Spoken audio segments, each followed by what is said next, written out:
2 years ago, I reviewed Santa Buddies, and as it happened, a lot of the jokes kind of bordered on blasphemy. Then last year, I reviewed Ginger Dead Man 2, Passion of the Crust, and as it happened, the jokes in that movie kind of bordered on blasphemy. But I think I've one-upped myself this year. This is possibly the most blasphemous Christmas movie I've ever seen.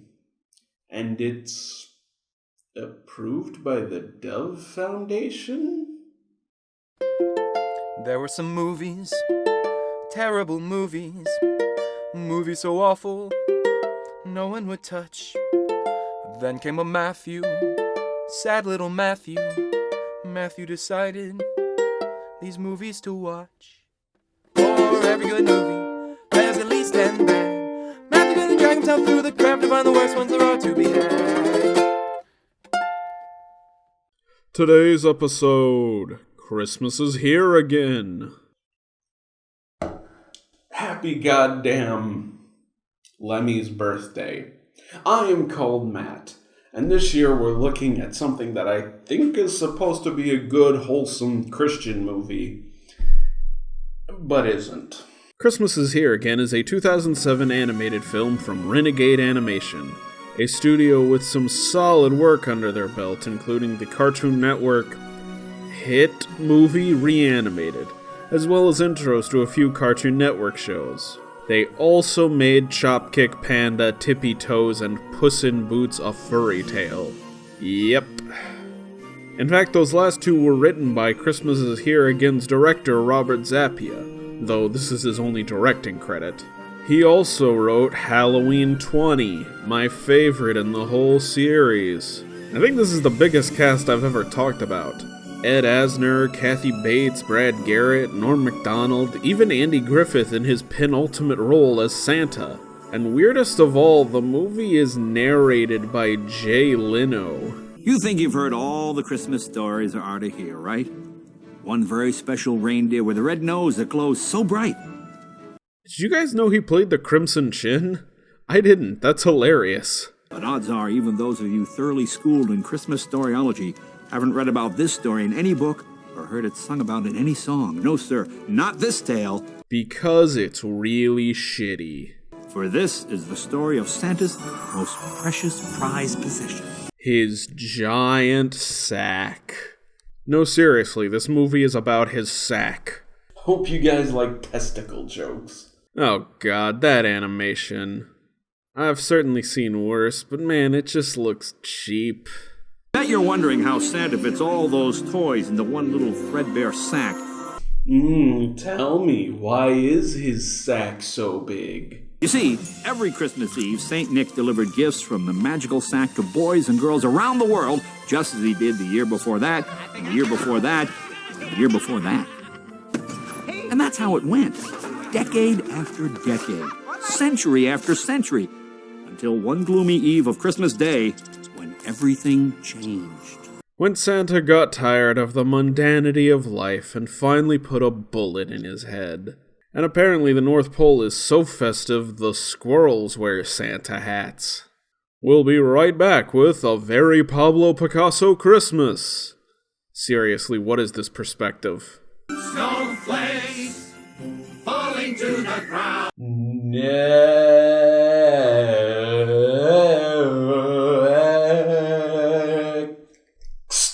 Sleigh bells jingling out of tune. Wait, sleigh bells playing out of tune? Shouldn't it be in tune? But uh-oh, someone's grabbed Santa's sack. I'm sorry, I know I'm being immature, but they keep fucking saying it. Time to load the sack on the sleigh. Yes, sir. The sack's all ready to go. Where's the sack? The sack's in a sack. Someone has stolen Santa's sack. The sack. Bro, it's been less than 1 minute since the last song. Chill. Who stole Santa's sack? So, who did steal Santa's sack? I stole Santa's sack. Oh, it was this mosquito-style Gargamel. Wait, who? Oh, bye. Thanks for the introduction. So I guess they gotta get Santa's sack back, or... The elves never did find the magical sack, and the boys and girls woke up that Christmas morning only to find disappointment waiting for them under the tree. Wait, for real? No, Santa misses for 30 years. Santa, how? How do you miss that long? Well, Santa, now that your sleigh's out of the sand, do you want to go deliver some toys? Sadly, no. My sack has been stolen. Oh no, do you want to go look for it? Nah. How about use some ordinary sack? I mean, it's no magic sack, but the kids need to get their toys somehow. We're returning early this year. This is why I celebrate Hanukkah. That's fair. Actually, that's not far off. After 30 years, everyone has forgotten Christmas. You see, that's the problem I'm talking about. People stopped celebrating the birth of Jesus Christ because they weren't getting presents. And a normal Christmas movie might get away with this, because the Santa mythos and the Jesus mythos tend to be separate, and for good reason. But this movie tells the story of Jesus' birth, meaning this is not just implication. In this universe, people literally stopped celebrating Christmas because there were no presents. Praise Jesus. Cut to 30 years later, and we meet Sophiana. Look, I don't even need to see her do anything. Just her character design and the name Sophiana tell me she is obnoxiously cute. She's trying to rescue a caterpillar from a tree. You know caterpillars live in trees, right? They can cling to trees with their sticky legs. Do you have a name? How about I call you Mr. Caterpillar? Well, I, for one, can think of many deep and well-thought-out criticisms of the name Mr. Caterpillar. Who cares? It's just a dumb bug. Caterpillars are insects, not bugs. Bugs are insects, you dumb fuck. Give me back my cane! Forget about them. At least you're not hurt. Yeah, I'm gonna have to crawl back to the orphanage after I lost my leg to gangrene a few years ago, but at least a dumb bug didn't get hurt. And yes, Sophiana is an orphan who needs a cane and carries around a necklace with a picture of her parents in it. Oh god! Stop it! Stop, you're laying it on way too thick! She does actually have both her legs, though. In fact, she seems to walk just fine, like she doesn't even need the cane. I mean, she climbed a tree. That takes some leg muscle. It's well past curfew. You have a lot of explaining to do, Miss Sophiana. Well, I'm waiting. I don't want to hear it. God, I hope this woman dies. Everyone I see. Okay, I know I have a running gag of yelling next at every musical number, but I genuinely cannot express how little I want to hear any of these songs. It's a caterpillar.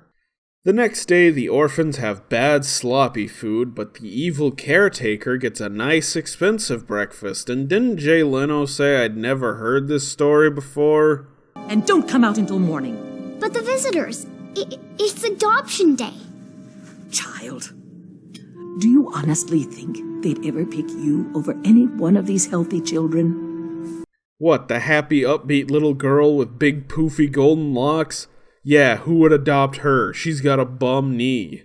Hey, wait a minute. She walked into the room without a cane. I think this girl's faking a disability. But she plots the perfect breakout to go get a couple of berries on the other side of the lawn. What are you doing? Run, you fool! Run before Miss Ratchet realizes you've escaped. You're free from her oppressive grasp. Oh yes, I love to cook. I've read every cookbook in our library at least twice. You read a cookbook. Multiple cookbooks. More than once. I want to be a prince. That's it! I want to be a doctor. I want to be a dancer. I want to be a princess. I want to be a mommy. I want to be a lumberjack. I want to be a police officer. Heartbreaking. This kid grew up under an oppressive authoritarian figurehead, and now he wants to go out there and oppress other people with his authoritarian power. Just a shame. Stop the cycle, kid. Become a fighter for freedom. I want to be an accountant. Haha, because accounting is a boring job. Look, at least he has realistic goals, unlike that kid who wants to be a prince. But uh-oh, it's Miss Ratchet. We better hide. Oh, I guess by hide she meant just wander off. You know, that thing she should have done the second she escaped. She cries and happens to melt a little ice, freeing an elf trapped from prehistoric times. I got stuck in a snowstorm while I was out searching for the sack. Yes, we've all gotten lost in the search for the sack. Fuck you, that's the funniest joke I'm gonna make this whole video. You did it, Mr. Caterpillar! I don't like how touchy-feely she is with the caterpillar. An elf, a small, elusive creature with pointed ears and magical powers. Wait, your elves can conjure items magically? Yeah, so? Why don't you just take the elves into everyone's house and conjure the items there? Well, I need a sack. You clearly don't. Listen, kid. I see you when you're sleeping, I know when you're awake, and I know you've come up with some pretty shitty excuses to get out of stuff. Now let Santa have a little break. It's been 30 years. And I've been doing this for 2,000 years. Shh. Then Paul the Elf sings a song that recaps the beginning of the movie we already saw. Polly, I thought you... Oh... Wait, Santa didn't even expend the effort to send someone to find Paul? That's right. Mrs. Claus was the very same woman who sang to the children at the orphanage. Yeah, just spell that one out for us. Thanks, Jay. I mean, we all saw it coming, but you dropped that one a little early, didn't you? Santa reveals it was Crad who stole the sack from his sleigh. Crad, of course! Who is Crad? The guy who supplied Santa his coal? Ah, a beloved Christmas icon, to be sure. And if you knew who had the sack, why haven't you gone to get it? Crad works with the Selves, a bunch of selfish kids who agree to work for him in exchange for... How can I possibly eat? Look at that precious little face looking up at me. It ruins my appetite. You'll never see a Christmas tree. Oh my god, these songs. I already hate unnecessary musical numbers, but these are so fucking bland. I don't really like the Rankin Bass movies that much, but I remember those songs.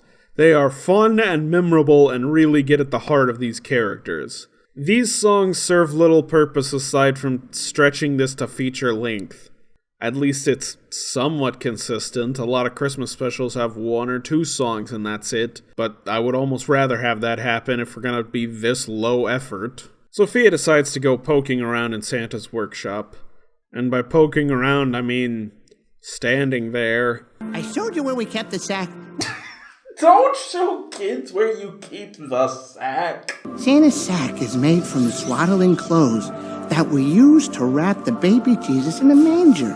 Yes, that's right, folks. Santa's sack is made of Jesus' swaddling clothes.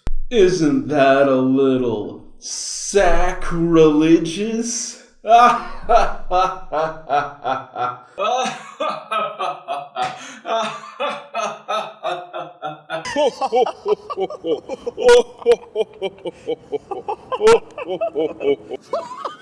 Funny, you posted that. Oh, that's the funniest thing I've ever.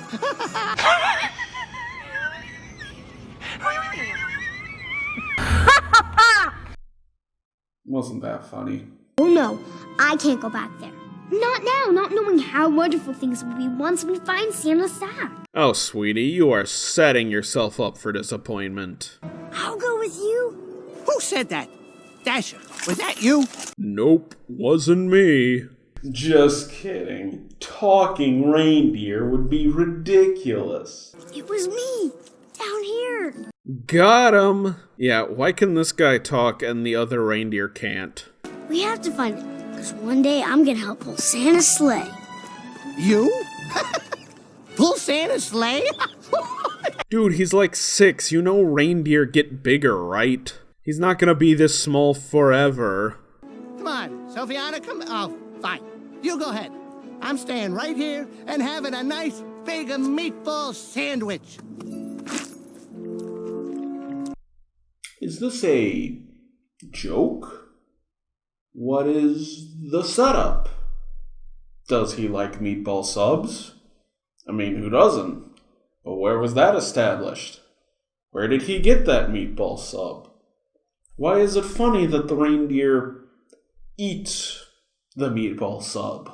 So they go in search of the sack, and we pull out to Kronk just sitting there smiling. He looks goofy, honestly. You gotta animate these things, seriously, guys. And then Crank gets a song where he rhymes sack with back like 100 times. I stole Santa's sack. The sack he carried on his back. I have Santa's sack. And I'll never give it back. He stole Santa's sack. The sack he carried on his back. He has Santa's sack and he'll never give it back. I have Santa's sack, and I'll never give it back. This after the first song already rhymes sack with back a bunch. Who stole Santa's sack? The sack he carries on his back. Who stole Santa's sack? Won't you please bring it back? You know how many words rhyme with sack? Black, smack, crack, rack, track, clack, flack, hack, jack, lack, mac, knack, pack, plaque, quack, slack, stack, smack, track, yak? Just pick a letter and it probably starts a word that rhymes with sack. Whack. And Norm Macdonald shows up as a fox. Hell yeah, Norm Macdonald. I cannot hate him. Why, you should be ashamed of yourself, scaring helpless little... What's your name, honey? Give him the worst script ever, and I will still enjoy Norm Macdonald. And Brad Garrett's a bear. He's alright, I guess. I mean, my mom likes him. I know the atmosphere's thin here, but really nobody looks for crad. He has something we want. Yes. And what would that be? A slow and painful death, perhaps? Ooh, Sophie's death is what I want. Santa's sack. And does he also have the Easter Bunny's basket? Oh man, then everyone would forget Jesus was crucified. Man, church must get confusing in this universe. You could probably just steal someone's Bible and they'd be like, guess I'm an atheist now. So Sophie gives Foxy Norm her necklace in exchange for telling them where the secret hideout is. Oh yes, very nice. 14 karat, ruby. Wait, why was an orphan carrying around a 24 karat ruby? Surely she could have sold that and gotten into a better orphanage. I mean, it's only special because it has the pictures of her parents in it. And it's not like that has any monetary value. Follow-up, doesn't the elf know conjure? He could just make something for the fox. Oh, who cares? She's gonna get the locket back anyway. The simpletons fell for it. By the time they realize there's no secret entrance, we'll be long gone. We're like 3 feet away. We can hear you. What's not to make sense? I count to 3, you run like the wind. Wind doesn't run. It blows. Not gonna say it. It's just a saying. That doesn't make sense. Fine. Blow like the wind. Blow till you get to the sack. Ha ha, sex jokes. Ha. But it's a Christmas miracle. They accidentally find the secret hideout. Guess Jesus got tired of everyone forgetting his birthday. Hey, look, diamonds. Probably a bad idea to steal, so of course, the fox is gonna steal them. Moral of the story, don't trust furries around your valuables. Let me just check make fun of furries off of my Christmas to-do list. Man, I am on a roll this episode. Diamonds and gems galore. Who could ask for more. Look, Norm, I love you, but you are phoning this one in hard. And I don't blame you even a little bit. But I'm also skipping your song. Next. Oh yeah, looks like taking those gems was a bad idea. Now you're gonna die. Oh yeah, a flying reindeer, woohoo. They go to Chad's lair, but Foxy McDonald won't go in because he's a greedy lone wolf. Because he needs to sell them out and then rescue them. Sure enough, they set off a trap and have to hide in the sack. That's one dirty sack. Stop it! Stop! You're making it too easy! And who should be there but Norm McFoxy? I found a shortcut out of this place. That's the wrong way. Now, how could you possibly know that? Actually, a flashing sign that says wrong way is a little too conspicuous. That probably is the way out. I mean, they get caught and Foxy just exits through that passage. So yeah, it was the way out. But not before he gets his 30 pieces of silver. Man, I could swear that reminds me of another story, but my memory just hasn't been great since the Easter Bunny's basket got stolen. I'd like to point out also that if Foxy hadn't sold them out, an elf, a little girl, a baby reindeer, and a dumb bug would have accomplished in one day what Santa failed to do in 30 years. Leave Mr. Caterpillar alone! Mr. Caterpillar, how long did it take you to come up with that one? Hey, that's my joke. You're not a very nice man. I feel indirectly insulted. Why would you do such a terrible thing like steal Santa's sack? Why do zebras have stripes? As a form of camouflage? And you know how Disney villains always get the best song? Well, they're subverting expectations by giving the villain the worst song. I'm evil, that's what I am. There's no use denying I'm guilty as sin. Can I get a next? Next. I can't hear you. I said, can I get a next? Next. Hallelujah. Skipping this scene. And then Foxface shows up and helps them. Yo, Jay, I thought you said I'd never heard this story before.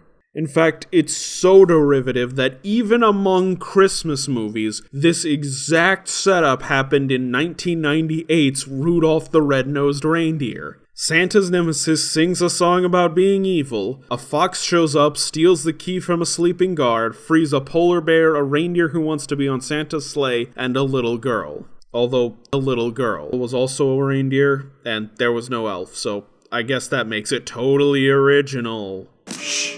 You wake up the guards. Yeah, gotta be real quiet. Oh, thank you, Buster! I am a fox!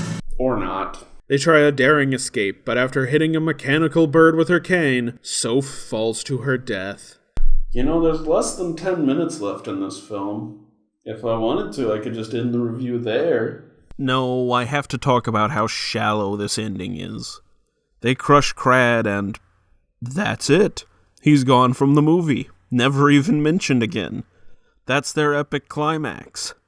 20th Century Fox gives Zoe her locket back and she says goodbye and that's it. He and Bear Garrett aren't seen or mentioned again. In fact, the reindeer disappears after the scene as well. We never find out if he joined Santa's team or not, and we only see Paul in a reprise of the opening song. Did he get a promotion? Is Santa happy that he brought back the sack? We'll never know. Then Mr. Caterpillar hatches from his cocoon. You'd be forgiven for forgetting he was even in a cocoon because they played that as a joke. I can fly! He can fly! He can fly!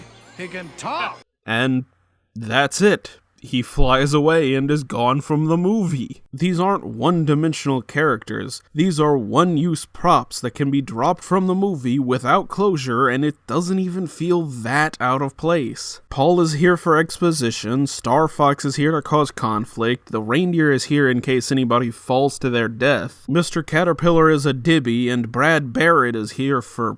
What is he here for? He's in more than half the movie, and this is the first time I've even mentioned him.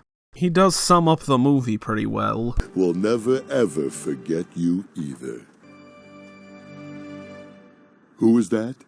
Your courage and unselflessness will be generously rewarded this Christmas. Just Whisper what you want in old St. Nick's ear. Anything? Anything. I want you to kill Miss Ratchet. Consider it done. Punish! Punish!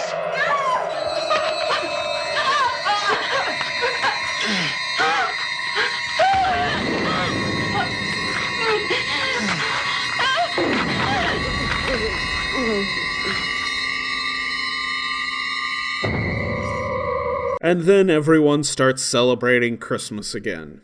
I guess they just knew Santa got his sack back. Oh, and Santa and Mrs. Claus adopt Sopapilla. The end. And that's Christmas is here again. Yeah, let's hope this movie is never here again. Every year, hundreds of Christmas movies flood the market. It's an easy way to turn a buck, and if one becomes a holiday classic, you're set for life. The problem is, most of these movies are so interminably lame. And Christmas is Here Again is one of the lamest. There is no edge to this movie whatsoever. Everything just goes over too easy. The songs are some of the worst I've ever heard, and the animation, while not awful, lacks something to be desired. It's a film everyone phoned in. The actors, the singers, the writers, the animators, no one cared about this movie. It was a quick paycheck for Christmas. And they definitely capitalized by releasing it on the birthday of that holy child. Me! Seriously, they released this on my birthday? My birthday's in October. Why are you releasing a Christmas movie? Why did this even go to theaters? This is the type of thing that goes straight to ABC's 25 Days of Christmas. The only interesting thing about this film is the accidental implication of having people forget Jesus' birthday. Otherwise, this is the type of white noise thing you put in the background when you actually want to talk to your family. Well, that's all I have to say. I got a few more videos planned out for December, but as for Matt's Fun Time Bad Movie Show, it probably won't be back till sometime in mid-January. So I'll see you then for Fake Sequel Month, the Fake Sequel.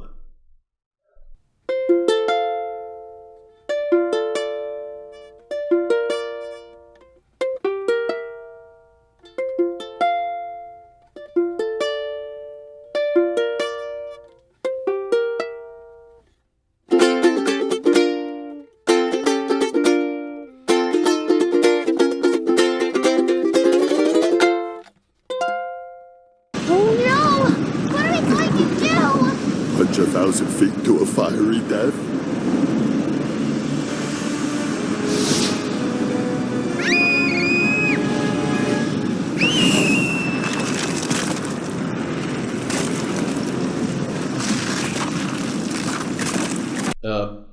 God? I'm not getting in trouble for this one, am I? I mean, it was the movie, not me. Matt, you're going to hell for way worse things than this video. Yeah, that's fair. You want a Sprite cranberry?